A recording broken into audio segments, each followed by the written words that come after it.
नमस्कार बच्चों।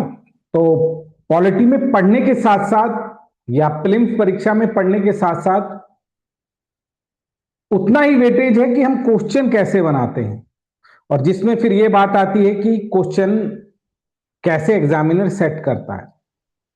तो ये जानने के लिए कि एग्जामिनर की सोच में क्या चलता है जब वो क्वेश्चन फ्रेम करता है, और यदि मेरे 35 सवाल सही होते हैं, if I am able to solve 35 question, how I can increase my marks from 90 to 120।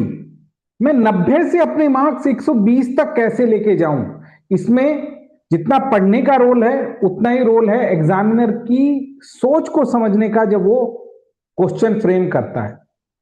तो मैंने दो वीडियोस पॉलिटी पर बनाई हैं, 2025 में और 2024 में। जिस टाइप के क्वेश्चन पॉलिटी में पूछे गए हैं उसमें अप्रोच हम जाने, जिससे जब हमको क्वेश्चन समझ में नहीं आ रहा है या उसमें चेंजेस किए गए हैं, वो चेंजेस क्या हैं उसका हम पता लगा सकें। तो उसी कड़ी में, उसी चेन में आज हम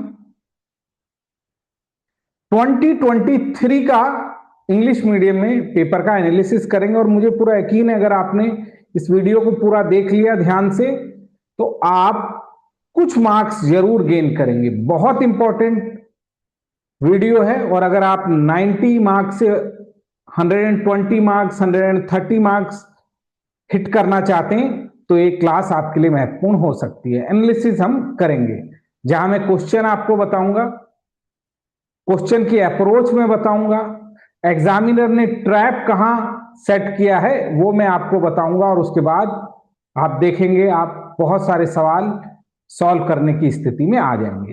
तो चलिए हम लोग आगे बढ़ते हैं।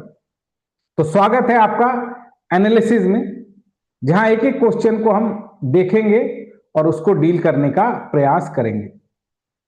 तो मैंने आपके लिए पेपर को क्या किया है, डॉक्यूमेंट में शेप में मैं लेकर आया हूं ताकि मैं एनालाइज आपका क्वेश्चन करा सकूं। साथ ही में आंसर्स भी हैं और क्यों एग्जामिनर की सोच ऐसी बनी है इसके ऊपर भी हम लोग बात करेंगे। सेट ए है ये,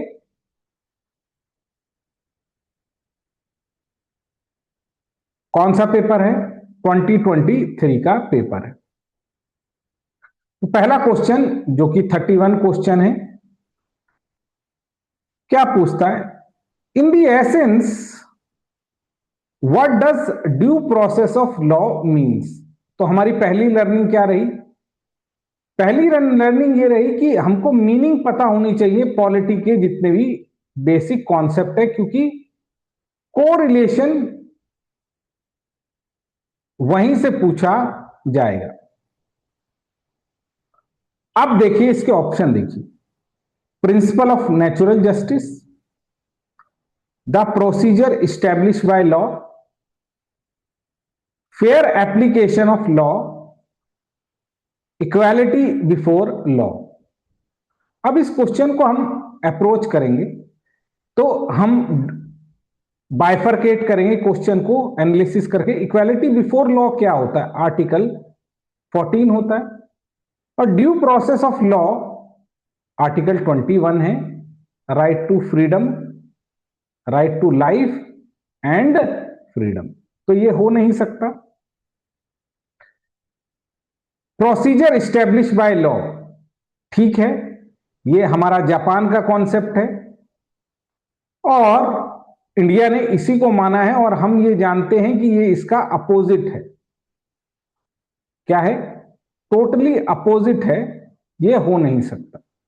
तो दो ऑप्शन हमारे इलिमिनेट हो जाते हैं। अब स्टूडेंट ने देखिए फ्रेमिंग कैसे की है, एग्जामिनर ने फ्रेमिंग कैसे की है, लिखा है the principle of natural justice और fair application of law.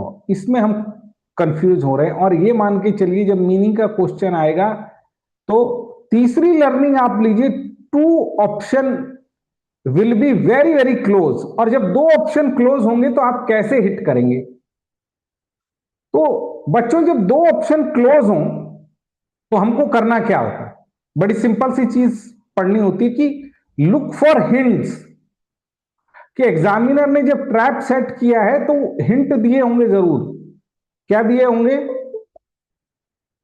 Examiner ने जरूर कुछ ना कुछ हिंट हमारे लिए छोड़ा है और उस हिंट को हमें जानना है। अब हिंट हम कैसे जाने, इसमें आप थोड़ा सा डाउट में आएंगे। The principle of natural justice and fair application of law.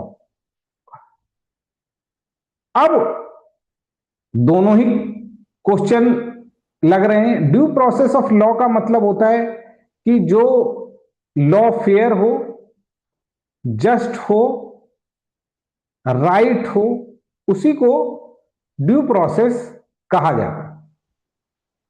लेकिन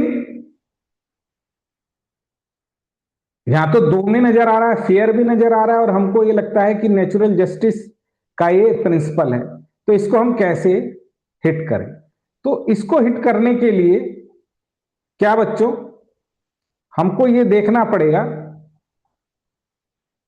कि ये नेचुरल जस्टिस का पे किस तरह से बैठता है। देखिए, मेनका गांधी का एक केस है जहां पर नेचुरल जस्टिस की बात की गई थी।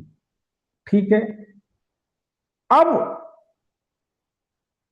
सी आंसर क्यों नहीं हो सकता? यहां लिखा है फेयर एप्लीकेशन। एप्लीकेशन का मतलब क्या होता है? जो लॉ बन चुका है उसको अप्लाई करना। This is a operational part. It ensure law isn't applied selectively और बायसली। तो फेयर लॉ बोल देता तो कंफ्यूजन बढ़ जाती कि जी हमें ए इंफॉर्मेशन भी सही नजर आ रही है और सी इंफॉर्मेशन भी सही आ रही है। पर सी इंफॉर्मेशन क्यों होगा? क्योंकि उसने एक वर्ड लिख दिया, fair application of the law.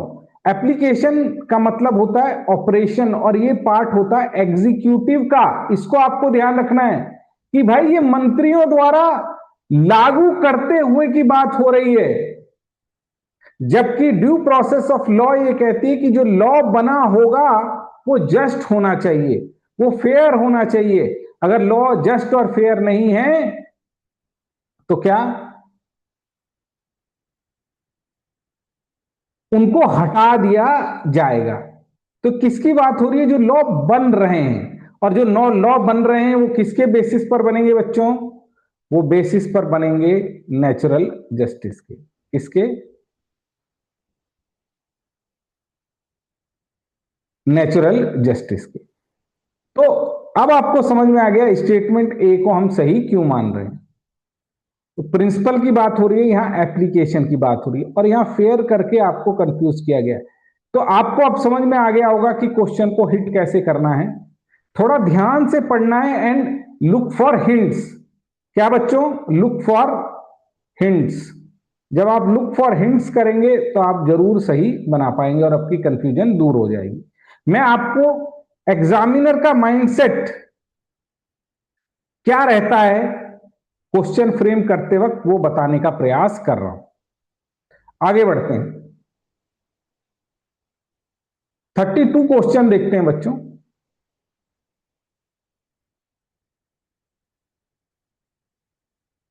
कौन सा क्वेश्चन? 32। ये स्टेटमेंट क्या कहती है? ये स्टेटमेंट कहती है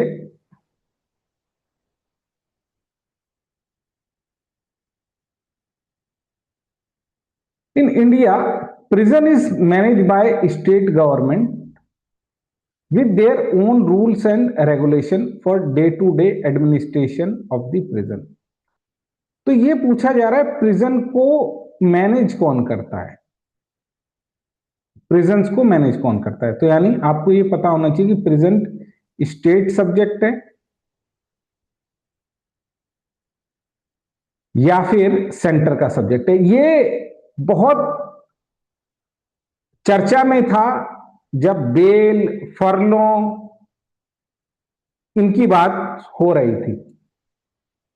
बहुत सारे केसेस हुए थे जहां पे प्रिजन्स को ये बोला गया था कि ये बहुत सारे हाई प्रोफाइल लोगों को क्या दे रहे हैं, बहुत जल्दी जल्दी लीव दे रहे हैं, फरलो दे रहे हैं। और ऐसा क्यों हो रहा है? तब आया कि भाई ये तो हर एक स्टेट का अपना अपना लॉ है, और एक करंट अफेयर में भी था। लोग फरलॉ के बारे में पढ़ रहे थे, लेकिन क्वेश्चन उसने बेसिक बना दिया। तो आप जब भी यूपीएससी के लिए पढ़ते हैं तो ये देखना है कि उसके बैकग्राउंड में सब्जेक्ट क्या है और लॉ क्या है, उसको गवर्न कौन करता। अगर मैं आपको कई सवाल दिखाने वाला हूं, सिर्फ इतना आपको पता हो और केसेस के बारे में आपको ज्ञान ना हो तो भी आप सवाल बना पाएंगे। जब भी यूपीएससी सवाल पूछता है तो मेरे बच्चों वो बैकग्राउंड में जाकर सवाल पूछता है। कहां जाकर पूछता है? ये बताओ भाई, प्रिजन्स के ऊपर चर्चा में चल रहा है तो प्रिजन को देखता कौन है?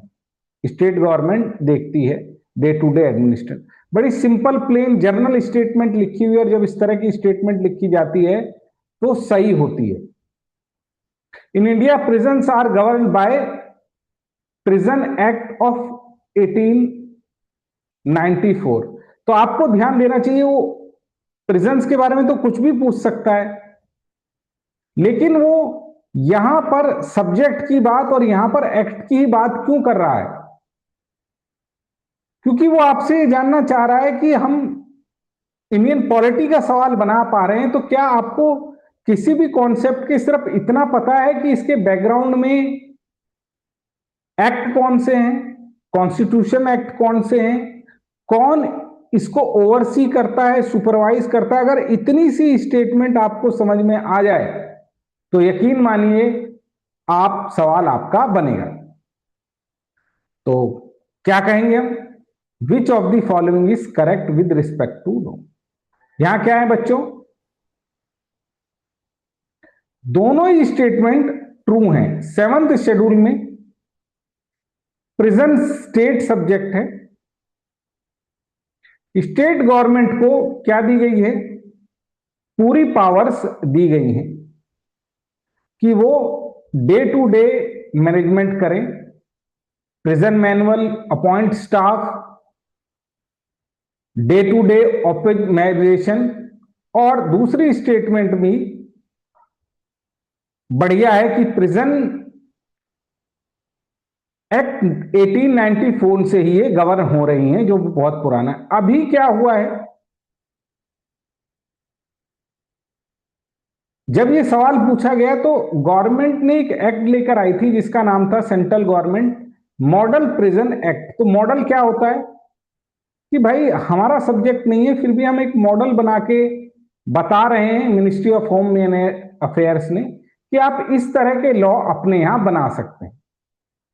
However it is a state subject, आपका मन है तो इसमें से कुछ ले लीजिए, नहीं है तो मत लीजिए।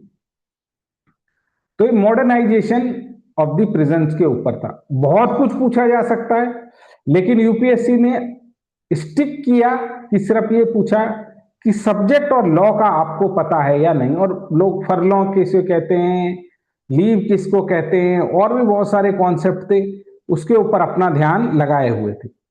बट ये जरूरी नहीं है, आप सिर्फ बैकग्राउंड जान लीजिए, आपका सवाल हिट करेगा। अब देखिए फिर से, अब फिर मीनिंग का सवाल पूछा हुआ है। अच्छा, अब जब सवाल पूछता है तो बहुत बड़ी इसमें चीज ये है कि आप स्टेटमेंट को ठीक से क्या कर पाए, ठीक से रीड कर पाए बच्चों। क्या कर पाए? ठीक से रीड कर पाए। अब जैसे ये एक स्टेटमेंट है जिसको आप पढ़ेंगे,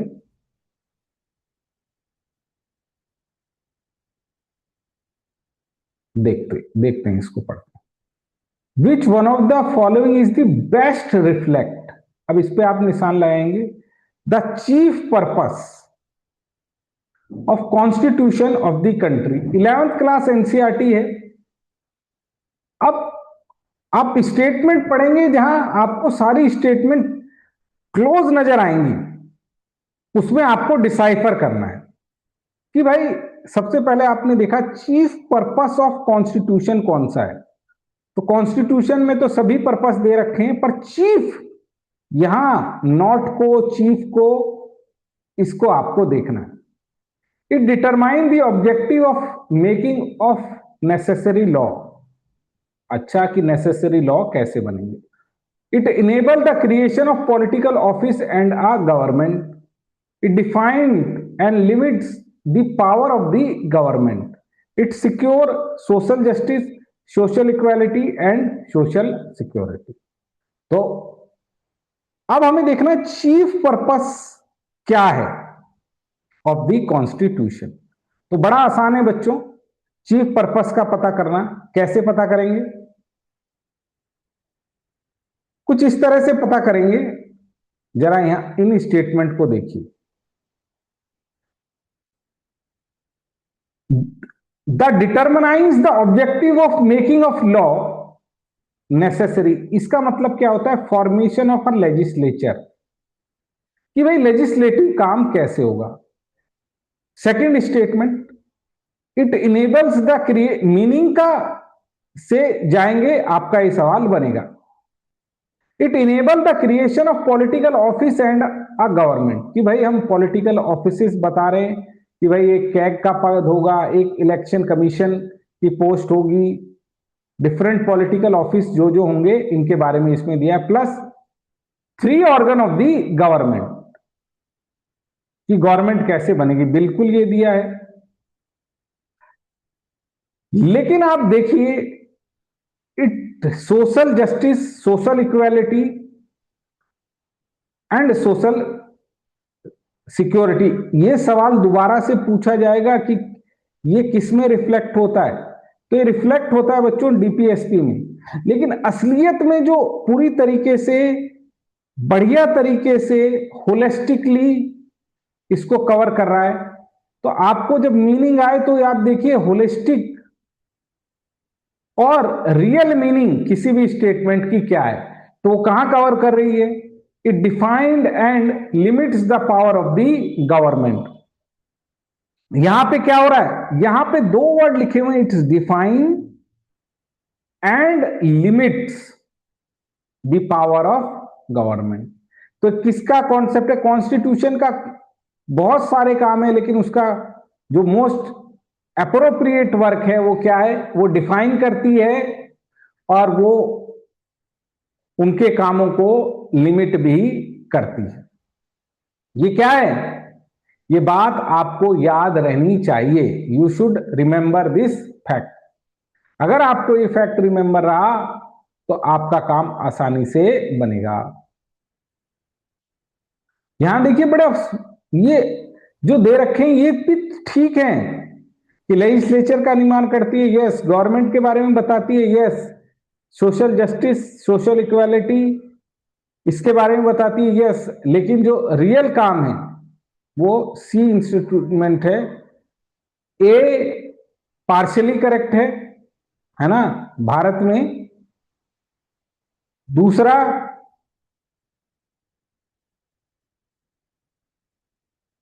थर्ड, ये है रियल एक्सप्लेनेशन। सोशल जस्टिस भी ठीक है, कोई दिक्कत नहीं है। सोशल सिक्योरिटी के बाद में कॉन्स्टिट्यूशन बात करता है, लेकिन ये चीफ पर्पस नहीं है। It is the outcome of the constitution, कि कॉन्स्टिट्यूशन रहेगा, सब चीजें होंगी, तो एक वेलफेयर स्टेट के रूप में राज्य आगे बढ़ेगा। तो लेजिस्लेचर क्या करना है उस सरकार को, स्ट्रक्चर क्या होगा, ये ऑर्गेनाइजेशन का फंक्शन है, लोगों को लिबर्टी देनी है, ये कोर फंक्शन है, और वेलफेयर होगा, इससे ये एस्पिरेशनल फंक्शन। तो मेन फंक्शन क्या है कॉन्स्टिट्यूशन का, ये बताना कि पावर और लिमिटेशन। तो मुझे लगता है आपको फ्रेमवर्क थोड़ा बहुत क्लियर हुआ होगा। अब आइए अगला सवाल, बड़ा ही आसान सवाल, बड़ा ही बेहतर सवाल आपके लिए। कि भाई ये सवाल आपसे पूछ रहा है 34 नंबर क्वेश्चन, ढंग से पढ़ेंगे। In India which of the constitutional amendment was widely believed to enact to overcome the judicial interpretation of fundamental rights।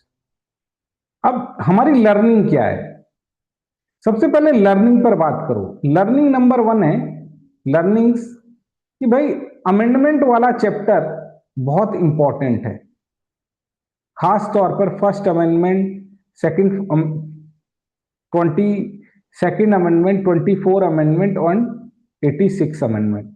जितने भी अमेंडमेंट्स मेजर हैं वो इंपॉर्टेंट है। प्लस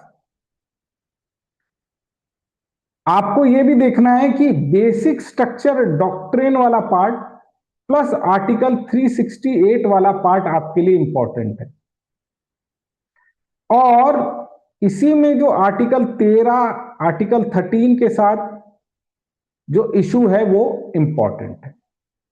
और इसके अंदर जो सुप्रीम कोर्ट में केसेस चले हैं वो भी इंपॉर्टेंट है। ये हमारी लर्निंग होती है कि घूम फिर कर जो सवाल पूछा जाता है वो इसी एरिया से पूछा जा रहा है। बात आपको क्लियर हुई? इसी एरिया से वो पूछा जा रहा है। अब सवाल क्या पूछता है कि भाई कॉन्स्टिट्यूशनल अमेंड कब आया, फंडामेंटल की कोई व्याख्या की थी, उसके कॉन्टेक्स्ट में कोई कॉन्स्टिट्यूशनल अमेंडमेंट हुआ। तो आपको पता है पहला ही case first amendment act, Nehru ji चाहते थे कि हम लैंड रिफॉर्म करें। ये चैप्टर बहुत इंपॉर्टेंट है लैंड रिफॉर्म का, 9th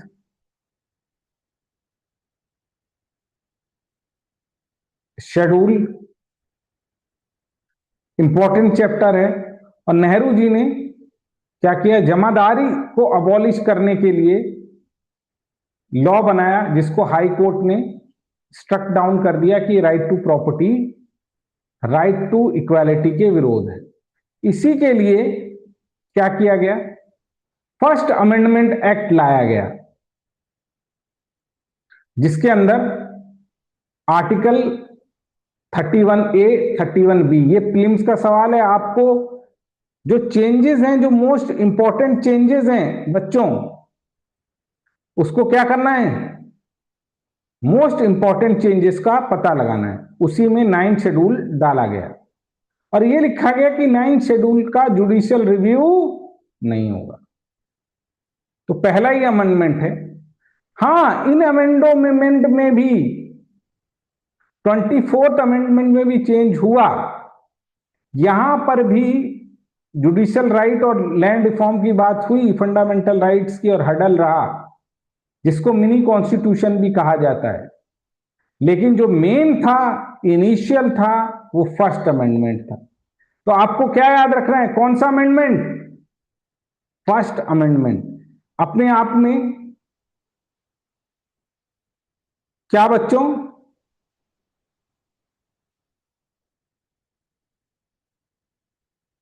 फोर्टी टू अमेंडमेंट भी इंपॉर्टेंट है, 44th अमेंडमेंट भी इंपॉर्टेंट है, क्योंकि 44 से जनता पार्टी गवर्नमेंट ने जितनी भी इंदिरा गांधी ने 42nd में या उससे पहले प्रॉब्लम्स क्रिएट की थी उनको दूर की।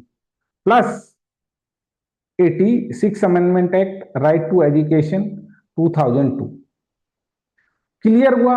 अब हमारी लर्निंग क्या है, बड़ा सिंपल सा सवाल आता है। अगर आपकी, क्या बच्चों, अगर आपकी मीनिंग पर पकड़ सही है, अमेंडमेंट्स पर पकड़ सही है, तो आप आसानी से इस सवाल को बनाने की स्थिति में रहेंगे। अगले सवाल की तरफ चलते हैं। तो नेक्स्ट क्वेश्चन देखते हैं, 35 क्वेश्चन। इससे लर्निंग लेते हैं कि इस साल जो पेपर आ रहा है उसमें किस तरह का सवाल है। यह सवाल दे रखा है, national commission for backward class, national commission for, national human right commission, national law commission, national consumer dispute resolution commission. यानी कमीशन पर जब भी वो सवाल पूछता है तो वो ये जानना चाहता है कि ये बताइए कि ये कॉन्स्टिट्यूशन से बना है, या ये कोई लेजिस्लेचर से बना है, या कोई ये एग्जीक्यूटिव बॉडी है। कॉन्स्टिट्यूशन से बना है तो क्या इसका आर्टिकल कौन सा है, ये डिफाइन है। और अगर किसी बॉडी में चेंज आया है, उसका स्टेटस चेंज हुआ है या कोई न्यू बॉडी बनी है, तो बहुत बेसिक सी इंफॉर्मेशन मैं आपसे पूछना चाहूंगा। अगर उसका कॉन्स्टिट्यूशनल अमेंडमेंट भी हुआ है तो उस अमेंडमेंट को जानना चाहूंगा। पॉलिटी में तो कोई भी सवाल पूछा जा सकता है, लेकिन वो इसी सवाल के पैटर्न पर क्यों इंटरेस्टेड है मेरे बच्चों? इसलिए इंटरेस्टेड है कि वो बस बहुत बेसिक सा सवाल जान रहा है। अगर आप मेरे क्वेश्चन को एनालाइज करेंगे तो मैंने 2025 में भी ये एनालाइज करके बताया है कि भाई वो बॉडीज का स्टेटस पूछता है, और आप जब भी किसी बॉडी को देखें तो इसी अंदाज में आप देखें। अब आइए, स्टेटमेंट बेस्ड क्वेश्चन है ये। 2023 में 2023 में वो अतरंगी हो गया था थोड़ा, तो उसने बहुत सारे इस तरह के क्वेश्चन निकाले जो कि एक टफ लेवल होता है। क्या होता है? एक टफ लेवल होता है। तो आपको क्या करना है? अब ये सवाल क्यों आया? क्योंकि ये बैकवर्ड क्लास कमीशन इसमें था, चर्चा में था। इसको कॉन्स्टिट्यूशनल बॉडी बनाया गया था। तो अब यहां पूछा है कॉन्स्टिट्यूशनल बॉडी कौन कौन सी। तो ह्यूमन राइट्स कमीशन बाद में बना, ये आपको पता है, एक्ट से बना, ये आपको पता है। नेशनल लॉ कमीशन, इसका स्टेटस एग्जीक्यूटिव है, ये भी आपको पता है। National consumer dispute resolution commission, ये भी एक स्टैट्यूटरी कमीशन है, लीगल बॉडी है एनएचआरसी की तरह। Backward national commission for backward class को पावरफुल बनाने के लिए चेंज लाया गया था, इसीलिए सवाल पूछा गया। अब ये एक ही ऑप्शन उसने ठीक निकाला और 3 ऑप्शन गलत निकाल दिए। यस, इसकी कैटेगरी क्या है? ये इजी सवाल में आप रखेंगे। ये देखिए,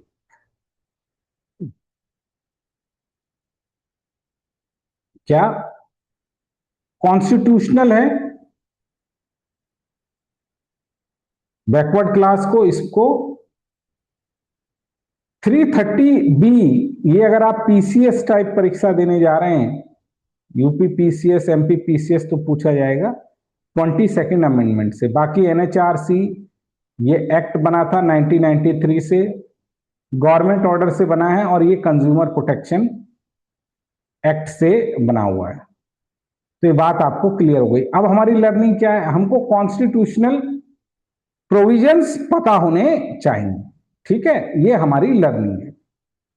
अब आइए और आगे बढ़ाते हैं अपनी लर्निंग्स को, और 36 क्वेश्चन देखते हैं। 36 क्वेश्चन क्या कह रहा है? 36 क्वेश्चन है किसके बारे में? इलेक्शन कमीशन प्रेसिडेंट के ऊपर है। प्रेसिडेंट, इलेक्शन ऑफ प्रेसिडेंट, यानी प्रेसिडेंट में इलेक्शन का भर भर के सवाल आते हैं, कई बार सवाल पूछा गया है। फिर दूसरी स्टेटमेंट क्या लिखी है? Election of president of India can be postpone when a bill presented to president of India constitution prescribe a time limit. तो प्रेसिडेंट पर क्वेश्चन है, तो पहली लर्निंग है प्रेसिडेंट पर काफी सवाल आते हैं, और उसमें जो टोटली कई बार क्या लिखता है, जो उसके अंदर प्रोविजन नहीं है उसको अपोजिट लिखता है। या तो नॉट लिख करके लिखेगा, या ओनली करके लिखेगा, या कैन नॉट करके लिखेगा, या बिल्कुल अपोजिट लिख देगा। तो अप्रोच क्या रहेगी कि जब आप इस क्वेश्चन को बनाते हैं तो पहले ऑप्शन को मत देखिए, यहां तो ऑप्शन देखने का स्कोप ही नहीं है, आपको तीनों स्टेटमेंट पता होती हैं। पर अगर आप और भी कोई सवाल देख रहे हैं तो आपसे रिक्वेस्ट ये है कि पहले ऑप्शन ना देखें, पहले इसको ऊपर ही काम करने का प्रयास करें। If the election of president of India is declaring void the supreme court of India all act done by him in the performance of duty of his office of president before date of decision become invalid. अब इस पे आपको थोड़ा आपको चमकना चाहिए, घंटी बजनी चाहिए आपके दिमाग की कि क्या ये स्टेटमेंट सही हो सकती है। हमने तो ये पढ़ा है कि उसके डिसीजन वैलिड रहते हैं, तो इस स्टेटमेंट को क्या लिखा जा सकता है? If the election of the president of India declare void bye supreme court of India, तो सुप्रीम कोर्ट ही देखता है किसका बेटा, प्रेसिडेंट और वाइस प्रेसिडेंट का। जो performance of his office president before the date of decision valid ही रहते हैं। ये बहुत ही अपोजिट इंफॉर्मेशन लिखी हुई है और हर बच्चा इसको पढ़ता है। अब ये आपका ट्रिगरिंग पॉइंट है कि वैलिड है कि इनवैलिड है, और ये इतना अपोजिट लिखा गया है कि आपको ये मालूम होना चाहिए। तो ये आपको चमकना चाहिए वर्ड। दूसरा, election for the post of president of India can be postpone. अब ये दूसरा वर्ड है जो आपको पता होना चाहिए। Postpone on the ground of some of legislature assembly have been dissolve and election yet to take place. तो सुप्रीम कोर्ट या किसी कोर्ट में एक मैटर गया था और उन्होंने कहा नहीं, it can not be postpone, तो सिर्फ उसने यहां नॉट हटा दिया, यहां इनवैलिड जोड़ दिया, बाकी स्टेटमेंट सही है। तो हमारी लर्निंग क्या है कि जो ट्वीकिंग की जाती है, जो छेड़छाड़ की जाती है, वो नॉट से ही ज्यादा की जाती है। और अगर जब इस तरह का क्वेश्चन आप पढ़ते हैं तो आपको बहुत ध्यान देना है कि वहां नॉट लिखा है कि नहीं, वहां इनवैलिड लिखा है कि नहीं, वहां वैलिड लिखा हुआ है या नहीं। तो देखिए, अब एक और बहुत ही ग्रॉस, हर बच्चा इसको पढ़ता है, एक बहुत ही ग्रॉस प्रॉब्लम है। When a bill presented to president of India the constitution prescribe, constitution ने प्रेस्क्राइब की है टाइम लिमिट, ये अभी भी डिस्प्यूट में चल रहा है। सीजीआई ने कहा है नहीं, जैसा है वैसे ही रहने दो। बीच में एक बार ये हुआ था कि प्रेसिडेंट के ऊपर भी एक टाइम लाइन लगानी चाहिए कि वो कब तक बिल पास कर दे। अभी तो आपको पता है उसके पास कोई टाइम लिमिट नहीं है कि कब तक उसे बिल वापस करना है, और स्टेट के बिल पे तो वो कितनी भी बार वापस कर सकता है, ये बात भी आपको क्या है मेरे बच्चों, मालूम है। तो यहां बहुत ही उल्टा करके लिखा हुआ है। पॉकेट वीटो है, ये बात आपको मालूम है। You know there is a provision of pocket veto, कि वो पॉकेट वीटो का इस्तेमाल कर सकता है। अब देखिए, ये भी थर्ड स्टेटमेंट ग्रॉस लिखी है और कोई भी स्टेटमेंट सही नहीं है। अब देखो, ऑल एक्ट्स और इनवैलिड सिर्फ कितना किया गया है, सीख लीजिए फटाफट इसको। वैलिड को क्या लिख दिया गया है, इनवैलिड लिख दिया गया है। यहां कैन नॉट होना चाहिए था, कैन भी लिख दिया गया है। 111 में बच्चों,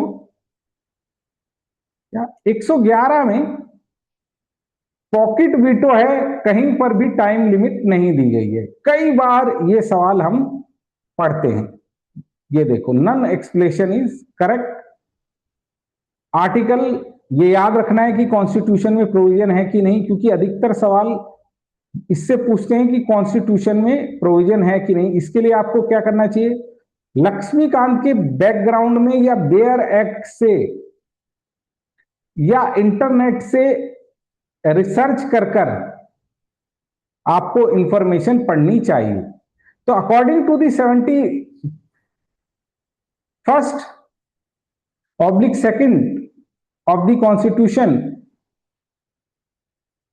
if the election president, ये देखो, decision are not invalid, फिर the election of president cannot be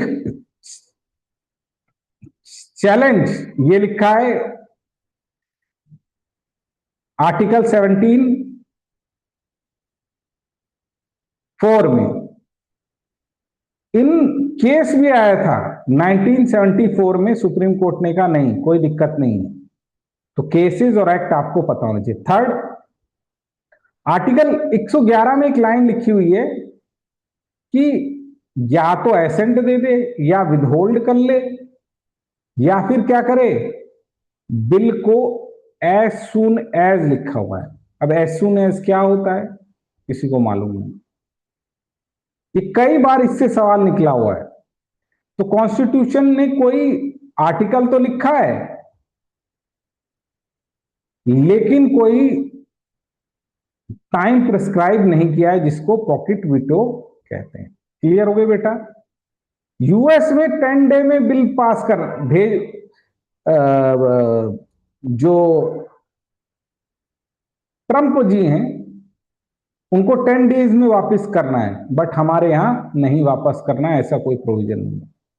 तो ये देखो, ये कह रहा है कॉन्स्टिट्यूशन प्रिस्क्राइब करता है लिमिट, ये टोटली अपोजिट है। तो अब आपने क्या सीखा कि इनवैलिड, कैन नॉट बी या टोटली अपोजिट लाइन लिखकर क्या किया जाता है बच्चों, गलत सवाल को सही और सही सवाल को गलत बनाया जाता है। और मेरी कोशिश यही है कि इस बात को आप जान जाएं और सीख जाएं ताकि एक्चुअल एग्जाम में आपको आसानी हो। अब अगली स्टेटमेंट को देखिए, फाइनेंस बिल और मनी बिल हम पढ़ चुके हैं। इंपॉर्टेंट चैप्टर है फाइनेंस बिल पर और इसके ऊपर। अब पहला ध्यान हम 3 स्टेटमेंट पे लगाएंगे, नीचे नहीं देखेंगे। अब फाइनेंस बिल और मनी बिल कंसीडर करनी है, करेक्ट देखना है। When a Lok Sabha transmit a finance bill to Rajya Sabha, it can amend or reject the bill. ठीक है।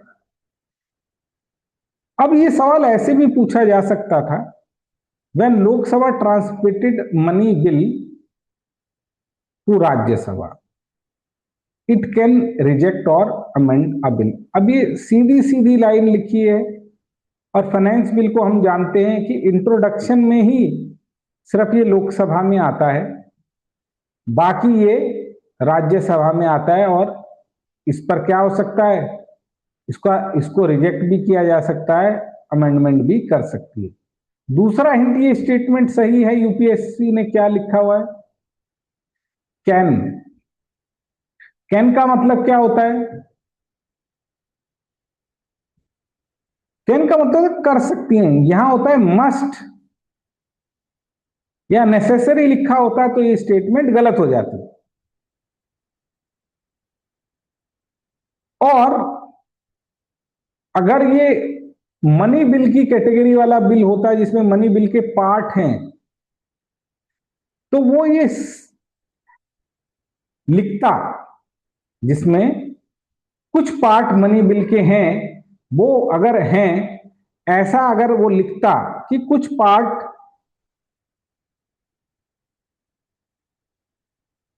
ठीक है, क्या बात समझ में आई, तो वो लिखता। आपको क्या करना चाहिए, इसका ध्यान रखना चाहिए कि प्लेन सिंपल स्टेटमेंट जो लिखी गई है वो अधिकतर बार सही होती है। सेकंड स्टेटमेंट देखिए, when a Lok Sabha transmit a money bill to Rajya Sabha, it can not amend or reject the bill, it can only make recommendation. अब आप अगर बेयर एक्ट पढ़ेंगे, आर्टिकल पढ़ेंगे, तो ये लाइन एज इट इज लिखी हुई है, कोई दिक्कत वाली बात इसमें नहीं। अब देखिए ट्विस्ट कैसे किया जाता है। In case of this agreement between Lok Sabha and Rajya Sabha, there is no, जहां नो दिख दिया जाए वहां आपको क्या हो जाना चाहिए बच्चों, वहां आपका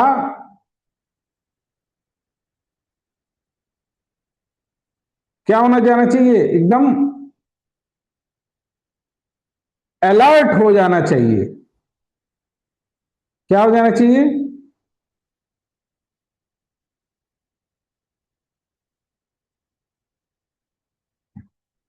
अलर्ट हो जाना चाहिए।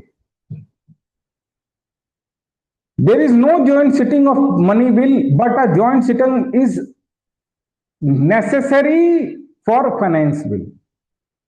अब यहां तो आधी इंफॉर्मेशन सही है। अब लर्निंग क्या है कि यूपीएससी जब बड़ी स्टेटमेंट बनाता है और दो को जोड़ने की कोशिश करता है, फाइनेंस बिल को जोड़ने की कोशिश कर रहा है मनी बिल से, बट लगा रहा है, नो लगा रहा है और नेसेसरी लिख रहा है कि फाइनेंस बिल पर नेसेसरी बुलानी पड़ेगी। अरे बुला सकते हैं, यहां कैन होता तो स्टेटमेंट सही होती कि in case of disagreement between Lok Sabha and Rajya Sabha there is a no joint sitting for money bill which is right but a joint sitting become necessary. अरे यहाँ कैन लिख देता तो हम मानते, नेसेसरी क्यों लिख दिया? क्या हर बिल जो फाइनेंस बिल है उस पर क्या रुक गया, उस पर होगी ही नहीं? अगर वो पास नहीं हो रहा है, there is some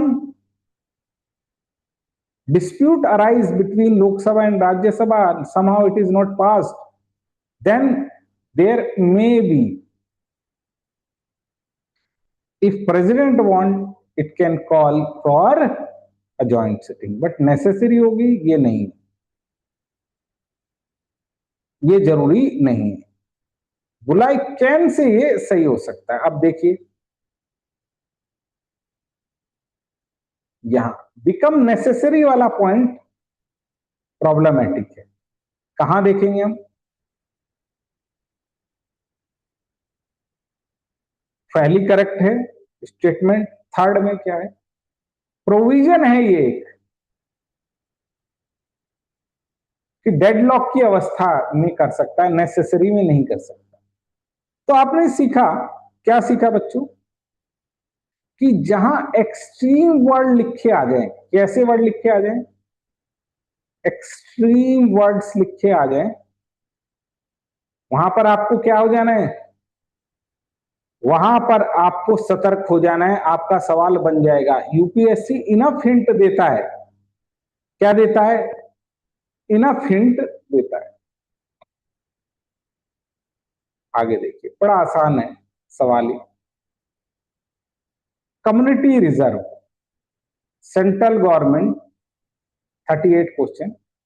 consider the following statement, once the central government notified an area as a community reserve। तो कम्युनिटी रिजर्व क्या होता है? एक्ट है 1972 का, वाइल्ड लाइफ एक्ट, जरूर पता होना चाहिए। वाइल्ड लाइफ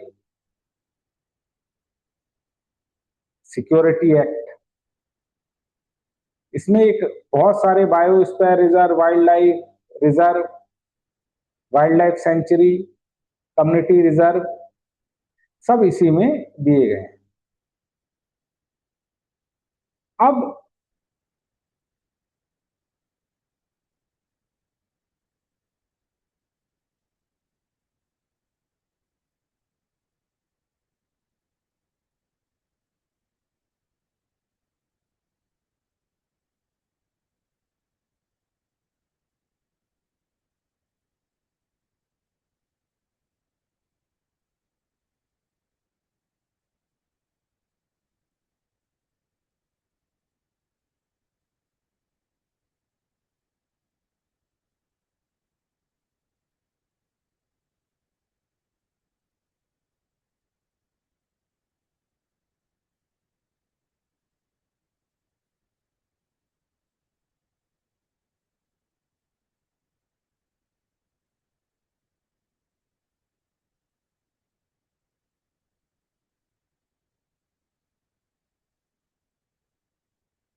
तो मैं आपको ये बता रहा था कि आपको याद रखना है कि नोटिफिकेशन प्रेसिडेंट देता है, ये हम सब जानते हैं। मैं सचमुच में ये नहीं जानता था। सेकंड स्टेटमेंट दोबारा एक बार रिवाइज कर लेते हैं। The largest administrative unit forming a schedule area is district and lowest cluster of village in block. ये मैं नहीं जानता था। टफ ऑप्शन है, इसीलिए it is a tough option. लेकिन the chief minister of concern state are required to submit annual report. ये chief minister कहां से आया? माइनॉरिटी और एससी एसटी में भी यहां भी क्या पूछा है, हु इज अथॉरिटी। तो सारे के सारे ऑप्शन में आप देख रहे हैं अथॉरिटी और acts, these are the predominant questions which are asked in UPSC. क्या इन पर ज्यादा सवाल पूछे जा रहे हैं। तो चीफ मिनिस्टर सबमिट करेगा होम मिनिस्ट्री को अपनी रिपोर्ट। गलत है। हमने ये देखा गवर्नर रिपोर्ट सबमिट करता है और वो ही बोल रहा है एनुअल रिपोर्ट। अरे ये बोलता once in a while governor या इस तरह का। हमने देखा है कि एनुअल रिपोर्ट सबमिट होती है प्रेसिडेंट को, तो हमने ये पढ़ा भी नहीं है। और ये चीफ मिनिस्टर भी गलत लिखा हुआ है, एनुअल रिपोर्ट भी गलत लिखा हुआ है, होम मिनिस्ट्री भी गलत लिखा हुआ है। यहां तीन तीन स्टेटमेंट गलत दे रखी है। पर आप कंफ्यूज हो जाएंगे। फर्स्ट तो सही है, सेकंड में, थर्ड क्लियर कट गलत है। अब यहां आंसर सेकंड स्टेटमेंट सही है, इसलिए 2 बन जाएगा। क्या बच्चों, यहां लर्निंग क्या है? Know the ministry, know the authority. ये हमारा की लर्निंग है कि know the authority, this is our की लर्निंग। तो पहला करेक्ट, फिफ्थ शेड्यूल में शेड्यूल एरियाज हैं, प्रेसिडेंट डिक्लेयर करता है और अभी ये चर्चा में है। अगर उसमें कुछ चेंजेस करने पड़ेंगे तो फिर क्या करना पड़ेगा, पार्लियामेंट का अप्रूवल लेना पड़ेगा। President also increase decrease alter the boundaries consultation to the governor. Statement 2 ठीक है, डिस्ट्रिक्ट है, और दूसरा है तालुका। थर्ड इनकरेक्ट है, गवर्नर कोई अथॉरिटी है ना, चीफ मिनिस्टर को नहीं कि वो प्रेसिडेंट को बताएगा। नेक्स्ट सवाल, यहां पर भी फोकस एरिया क्या है? सुप्रीम कोर्ट जजमेंट एक इंपॉर्टेंट एरिया निकलकर सामने आता है। क्या बच्चों? सुप्रीम कोर्ट जजमेंट एक इंपॉर्टेंट एरिया निकलकर सामने आता है। स्टेटमेंट बेस्ड क्वेश्चन है, इसको हम देखते हैं। The supreme court India has held that some judgment that the reservation policies made under Article 16(4) of the Constitution of India would limited by 335 of the maintenance of efficiency of the administration। कि भाई आप लोगों को अब ये पता होना चाहिए आर्टिकल 16(4) किसके बारे में, आर्टिकल 335 किसके बारे में है, और सुप्रीम कोर्ट में अगर कहीं डिस्प्यूट चल रहा है तो वो इंपॉर्टेंट हो जाता है। तो हाँ जी, बहुत सारे केसेस में रिजर्वेशन दिए जा रहे थे, रिजेक्ट जा रहे थे। सुप्रीम कोर्ट ने कहा कि भाई आप रिजर्वेशन देते हो, इस पर एफिशिएंसी पर कोई फर्क नहीं पड़ना चाहिए। भारत के कॉन्स्टिट्यूशन में क्या बच्चों, क्या कहीं पर प्रोविजन है कि आर्टिकल 335 के अंदर क्या है बच्चों, प्रोविजन है? ये आपको पता होना चाहिए। इसका मतलब आर्टिकल आपको पढ़ने हैं, चाहे लक्ष्मीकांत के पीछे से पढ़ो, चाहे बेयर एक्ट से पढ़ो, और जो डिस्कशन में है, जो क्या है, जो डिस्कशन में है वो तो आपको पढ़ने ही चाहिए। तो यहां पर दोनों स्टेटमेंट सही हैं, है ना? क्या है बच्चों, दोनों स्टेटमेंट सही हैं। सेकंड स्टेटमेंट, अच्छा यहां पर गलत क्या है, ये डिफाइंस, हमने कई बार ये वर्ड देख रखा है इन 335। इस वर्ड को हमको देखना है कि कॉन्स्टिट्यूशन ऑफ इंडिया डिफाइन करता है एफिशिएंसी। अगर एफिशिएंसी डिफाइन ही हो जाती तो सुप्रीम कोर्ट में केसेस क्यों जाते। और हमने ये देखा है कि कॉन्स्टिट्यूशन मेयरली अ प्रोविजन देता है, इंडिकेशन देता है, पूरी तरीके से डिफाइन करने के लिए या तो लॉ बनाए जाते हैं, एक्ट बनाए जाते हैं, रूल बनाए जाते हैं। और कई बार यूपीएससी ने ये सवाल पूछा है, जैसे क्या माइनॉरिटी डिफाइन की सुप्रीम कोर्ट ने, ओ भारत के कॉन्स्टिट्यूशन ने, तो इसका आंसर है नो। हु इज माइनॉरिटी, क्या अनटचेबिलिटी वो डिफाइन कर पाए, नहीं। तो डिफाइन नहीं कर पाते हैं, उसके लिए अलग से आता है। तो जहां भी कॉन्स्टिट्यूशन में डिफाइन वर्ड हो जाए वो जर्नली क्या होता है, जर्नली वो रॉन्ग होता है। तो डिफाइंड नहीं है कहीं भी, इस वर्ड पर आपको स्पेशल अटेंशन देना है। ये देखिए क्या सुप्रीम कोर्ट केसेस लड़ने चाहिए, डिफाइन बहुत बार गलत होता है। सुप्रीम कोर्ट ने भी कई बार ये कहा, ये दो केस आप कई बार पढ़ते हैं, मैं भी पढ़ाता हूं, M Nagaraj versus union of India, Indira Sawhney versus union of India, कि आप रिजर्वेशन तो दो लेकिन इसको हम आर्टिकल 335 के साथ पढ़ेंगे ताकि क्या हो, एफिशिएंसी बनी रहे। ठीक है, वो बोल 335 रॉन्ग क्यों हो रहा है कि भाई एफिशिएंसी की तो बात करता है पर जुडिशरी में केस जाते हैं। अब जुडिशरी में अगर केस जा रहे हैं तो फिर इंटरप्रिटेशन का इशू है, इसीलिए तो केसेस जा रहे हैं। इसका मतलब क्या होता है कि वो डिफाइन नहीं। क्लियर हुई ये बात क्लियर हो गई होगी।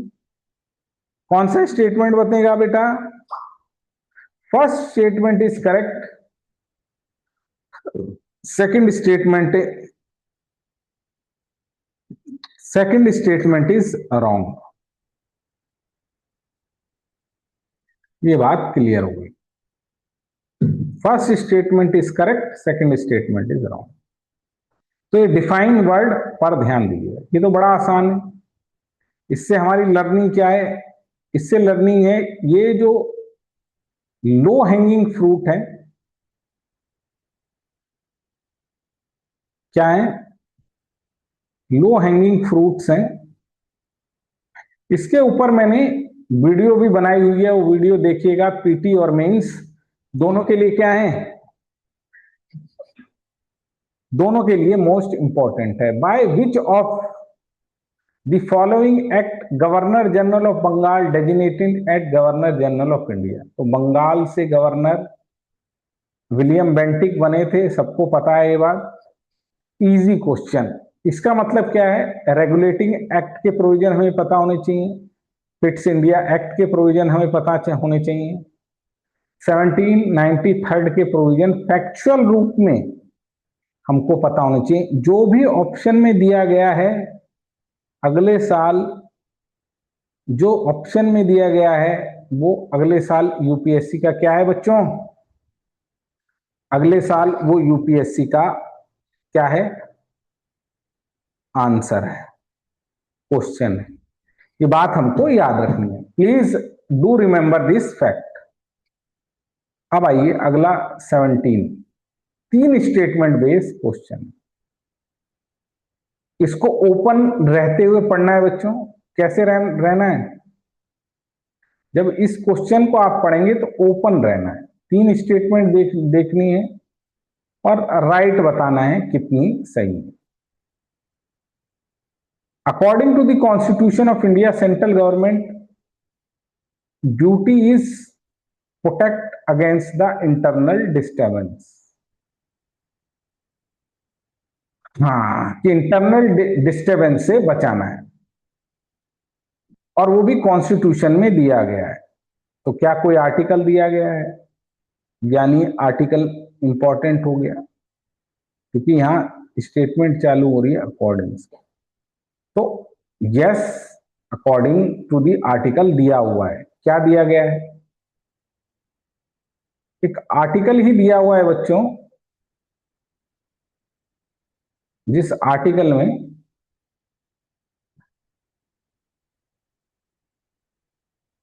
ये देखिए, आर्टिकल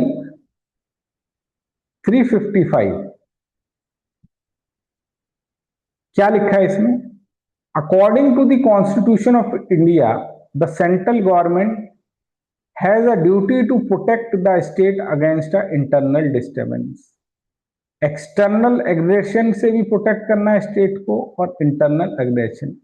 अब ये आर्टिकल डायरेक्ट है, और डायरेक्ट आर्टिकल से कई सवाल निकल कर आ रहे हैं, कई सालों में कई सवाल, इसीलिए आपको डायरेक्ट इंपॉर्टेंट आर्टिकल पता होने चाहिए कि कॉन्स्टिट्यूशन में इस चीज का प्रोविजन है, इस चीज का प्रोविजन कन्वेंशन में है, इस चीज का कन्वेंशन लोकसभा या राज्यसभा के रूल्स में है। ये एक फर्स्ट स्टेटमेंट का सवाल बनता है। The constitution of India exempt the state for providing legal council of a person held at preventive detention. बिल्कुल, ये स्टेटमेंट बिल्कुल सही है। अंडर आर्टिकल, भाई जब प्रिवेंटिव डिटेंशन में मिलती है तो आपको राइट टू कंसल्ट करने का, डिफेंड करने का राइट छूट जाता है, स्टेट के लिए कंपलसरी नहीं है। यही सेकंड स्टेटमेंट है जो पूछा है। द स्टेटमेंट यहां देखिए, the constitution of India exempt the state for providing legal counsel to the person being held for preventive detention. Third, according to the provision of Tourism Act, अब terrorist व्यक्ति, आप थोड़ा लॉजिक लगाइएगा, confection of the accused, कि किसी accused ने बोल दिया कि हाँ जी मैं मुजरिम हूं, before the police can not be use as a evidence. अब सिक्योर टेररिज्म में याद रखिएगा, यहां आपके खड़े होने चाहिए कान कि भाई टेररिज्म का एक्ट है, उसने कोई एविडेंस कबूला है। वैसे तो जनरली क्या है, नो सेल्फ डिस्क्रिमिनेशन, लेकिन ये बात ट्रू नहीं होगी कौन से कॉन्टेक्स्ट में, टेररिज्म के फंड में। और यहां नॉट लिखा है, यहां होना चाहिए कैन। ये एक्ट पता होगा तो ये सवाल बनेगा, इसीलिए एक्ट और लॉजिकल फ्रेमिंग। क्या मेरे बच्चों, लॉजिकल फ्रेमिंग बहुत ही जरूरी है। तो यहां राइट स्टेटमेंट कैसे लिखी जाएगी? According to the prevention of terrorism act 2002, the confession of the accuse party before the police can be use as a evidence. ये देखिए, कैन नॉट नहीं है, इट कैन भी। क्या बच्चों, पोटा एक्ट के अंदर इंडियन एविडेंस एक्ट का रूल नहीं चलता है, इसमें सेक्शन 32 बताया गया है, जिसमें अगर कॉन्फेशन कर लिया तो एडमिशन एज अ एविडेंस होगा। ये एक्ट से ही आपको पता चलना चाहिए कि ये मैटर थोड़ा ग्रेविटी का है, इसलिए दो ऑप्शन सही होंगे। बड़ा ही डिटेल एक्सप्लेनेशन मैंने आपको दिया। अब फिर एक सवाल लिख लीजिए, टफ सवाल, मैं इसको टफ मानूंगा। क्यों? यहां पर थर्ड और फोर्थ स्टेटमेंट में यूपीएससी ने बहुत लोचा कर दिया। The member nominated either house of the parliament legislative assembly of the state are also eligible to include in electoral college for election of the president। अब नॉमिनेटेड मेंबर बोल रहा है, ऑल्सो बोल रहा है, तो ऑल्सो जहां आ जाए वहां आपकी क्या लगनी चाहिए, वहां आप सोच में पढ़ने चाहिए कि ये कैसे हो सकता है। The member nominated, nominated member क्या वोट कर सकते हैं इलेक्टोरल कॉलेज में प्रेजेंट में? No, only the elected member.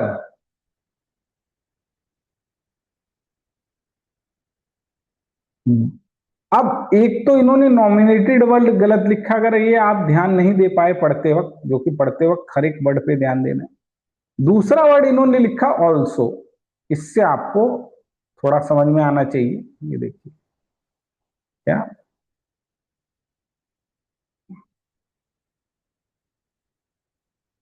Article 54 कहता है कि electoral college consist of elected member of both the house of the parliament and legislative assemblies of the state including Delhi, Puducherry और अब J&K। Nominated member can not vote in election, तो यहां जो बिल्कुल नहीं लिखा हुआ है उसी को उन्होंने राइट बना दिया। दूसरा, higher the number of effective assembly seat, higher the value of each vote MLA of that scheme. ये रीजनिंग का क्वेश्चन है। रीजनिंग का क्वेश्चन कैसे है? फार्मूला क्या कहता है?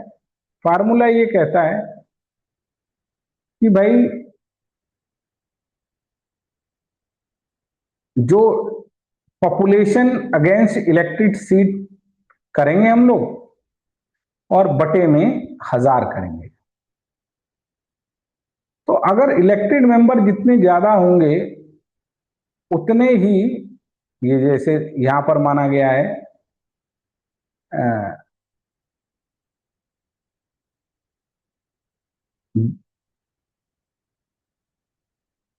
2 करोड़ पॉपुलेशन है और 200 वहां सीट है, तो एक MLA के वोट की कीमत कितनी आई? 1 लाख आई। इसको 1000 से आप डिवाइड करेंगे तो 100 आई। अब अगर MLA आप सीट बढ़ा देंगे तो वैल्यू कम हो जाएगी। ये किसका क्वेश्चन है बेटा? रीजनिंग का क्वेश्चन है। किसका क्वेश्चन है? रीजनिंग का क्वेश्चन है कि higher the value of each at of MLA of that state, नहीं, लोअर है। ये रीजनिंग का सवाल है। अब third and fourth statement are too tough, कि मध्य प्रदेश की केरला से ज्यादा है, पुडुचेरी की अरुणाचल से ज्यादा है। चौथी स्टेटमेंट देख लीजिए, पढ़ लेते हैं, पर मुझे सचमुच में टफ लगा। द वैल्यू कैसे पता चलेगा पुडुचेरी का अरुणाचल से फर्क है? अगर आपने फैक्ट रटा है तो पता होगा, वरना कोई चांस नहीं। The value of each of MLA of Madhya Pradesh is greater than of Kerala. The value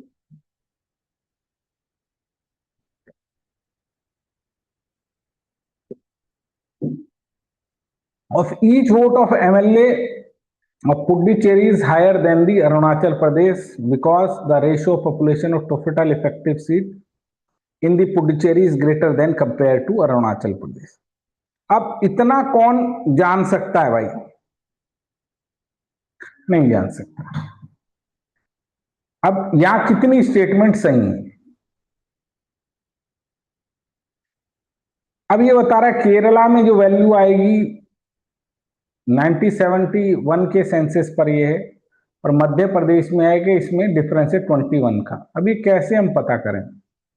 ऐसे ही कंपेयरिंग द टू, 16 वैल्यू आएगी, पॉपुलेशन पता होना चाहिए, MLA पता होने चाहिए, तो सही नहीं है। ये बहुत टफ क्वेश्चन है। इस क्वेश्चन को लेफ्ट करके आ जाना चाहिए actual examination. Leave this question. आखिरी क्वेश्चन नहीं, इसके बाद 2 क्वेश्चन और है, ये भी हमें क्या सिखा रहे हैं देखते हैं। अब ये नेशनल फ्लैग के ऊपर क्वेश्चन है। पिछले साल जब ये क्वेश्चन आया था 2023 में, तो फ्लैग सब कोई लगा सकते हैं, इसके ऊपर काफी चर्चा थी। इससे क्या टॉपिक होता है? जो टॉपिक करंट अफेयर में चल रहे हैं पॉलिटी में, उसमें क्या आ सकता है? क्वेश्चन आ सकता है। उस पर क्या आ सकता है बच्चों? उस पे क्वेश्चन आ सकता है। अब देखिए, ये बोलता है कि national flag of India accordingly the flag code of India 2002 के अंदर साइज है हमारा 600 mm into 400 mm। Factual information है, यानी फैक्ट हमें पता होना चाहिए। और लेंथ और विड्थ में, यानी लेंथ हमारी ये है और विड्थ हमारी थोड़ा और बड़ी कर लो, ये है। इस तरह का झंडा है, 3/2 है। अरे बिल्कुल फैक्चुअल इंफॉर्मेशन है। फर्स्ट इंफॉर्मेशन गलत है, सेकंड स्टेटमेंट सही है। क्या? हाँ, फर्स्ट गलत कैसे? ये देखिए,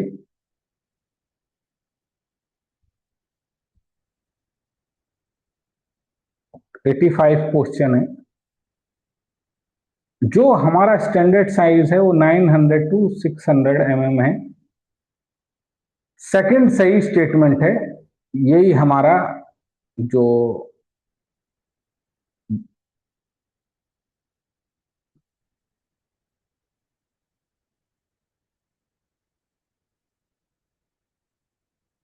हाइट है वो कम है, जो इसकी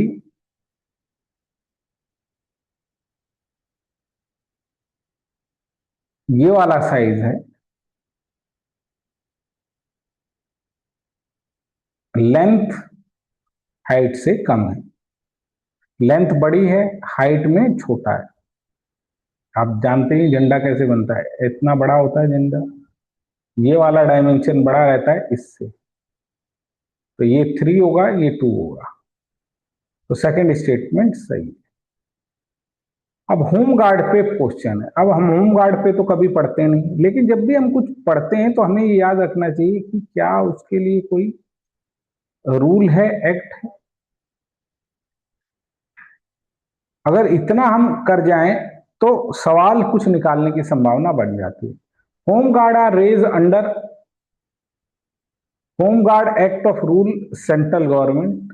the role of home guard is to serve an auxiliary force to police and maintenance of internal security. Home guard support करते हैं पुलिस का to prevent the infiltration of international border and coastal area. The border wing home guard battalions have been raised in some states. कि भाई international border coastal में भी इनका काम लिया गया है। ये टफ क्वेश्चन है, इसका आप प्रिपेयर कर सकते हैं। ये रूल कौन सा है, ये स्टेटमेंट ठीक लग रही है, तीसरे पे कंफ्यूजन हो सकती है। तो हमको याद क्या रखना है, लर्निंग क्या है हमारी। लर्निंग बड़ी सिंपल सी है बच्चों, कि कोई भी चीज आए उसका बैकग्राउंड हमको मालूम होना चाहिए। फर्स्ट इंफॉर्मेशन गलत है, ठीक है। क्या?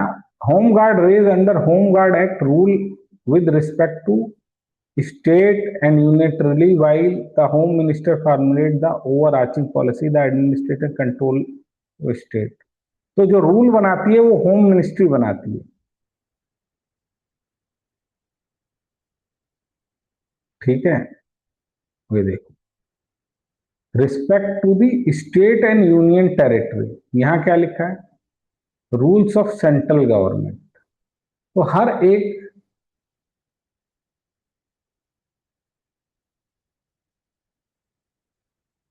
उसका काम अलग अलग है। क्या है? अलग अलग है। सेकंड स्टेटमेंट देखिए,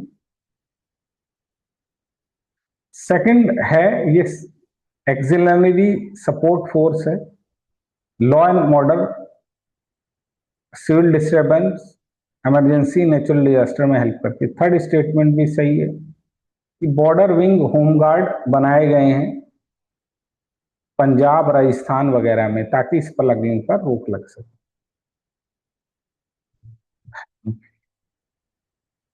तो ये आपका हो गया पूरा। तो टू स्टेटमेंट आर करेक्ट। तो हमारी लर्निंग क्या है, हमारी बेटा बेसिक लर्निंग ये है कि हम एक्ट्स पर बैकग्राउंड्स पर एक तकड़ी नजर बनाएं। ओनली एक्सट्रीम स्टेटमेंट, इसको ध्यान से देखें। आप, आशा करता हूं ये क्लास आपको पसंद आई होगी। बाकी भी मैंने काफी कुछ रिवाइज के लिए आपके इंग्लिश मीडियम में दिया है, उसको आप देखिए, समझिए, आपको हेल्प मिलेगी। तो थैंक यू वेरी मच बच्चों, पढ़ते रहिए। Best of luck for your prelims and mains. Prelims आ रहा है अभी, तो उसके ऊपर ध्यान देना है हमको, आपका फिल्म्स पास हो इसके लिए प्रयास करना है। तो thank you, God bless you, bye. God bless you, bye बच्चों।